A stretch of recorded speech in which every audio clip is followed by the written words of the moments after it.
Hi, I'm Rich Brown for CNET. Today we're going to take a look at the Asus ET2300 INTI. So this is a 23-inch Windows 8 all-in-one from Asus. It costs about $12.99.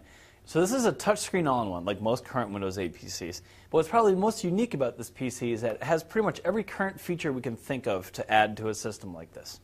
So as far as the basics, it's a perfectly serviceable Windows 8 PC. The touchscreen works fine. It's nice and responsive. It's a 19 by 10 screen, so it's not the highest resolution we've seen, but it certainly gets the job done. The wireless mouse and keyboard work easily enough as well. There's an external subwoofer here that plugs into the back. It doesn't put out the best audio quality, particularly at higher volumes, but it adds a nice little boost if you want to keep the volume low enough. There's an NVIDIA GeForce GT 630M graphics chip inside, so it's not the fastest for gaming, but it'll certainly play most titles, particularly if you keep image quality down. For memory and storage, you get 8 gigs of RAM and a terabyte hard drive at full speed, 7200 RPM. That's kind of what we expect. And in general, the system has some nice flexibility if it's not the most attractive new PC out there. The screen tilts down to the point where you can lie it flat if you want to get into that sort of tabletop touch experience. But you notice when we tilt it back and forth, it sort of lowers the display down at the same time.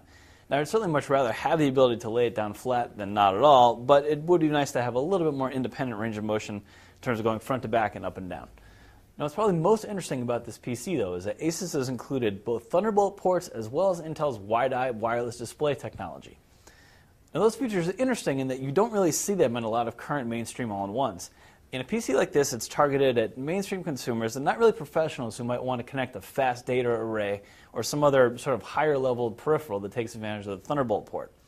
And for the wireless display technology, yes, I suppose it might be interesting to send the signal from this computer out to a TV with a WiDi receiver on it, but WiDi is still far from perfect, and from setup difficulties we had connecting it to an LG TV, as well as in general the latency you get, it's really not the best experience. In addition to the core components, it has HDMI in, HDMI out, a ton of USB 3 ports, as well as an eSATA input. Now, all those various ports give you a ton of flexibility in terms of what you can connect to the system, and it really makes it a pretty versatile all-in-one. Now, you can find other all-in-ones in this price range maybe look a little better. The one from Vizio comes to mind. But in terms of pure features for the dollar, the Asus right now is one of the best we've seen in this price. So I'm Rich Brown. This is the Asus ET2300 INTI.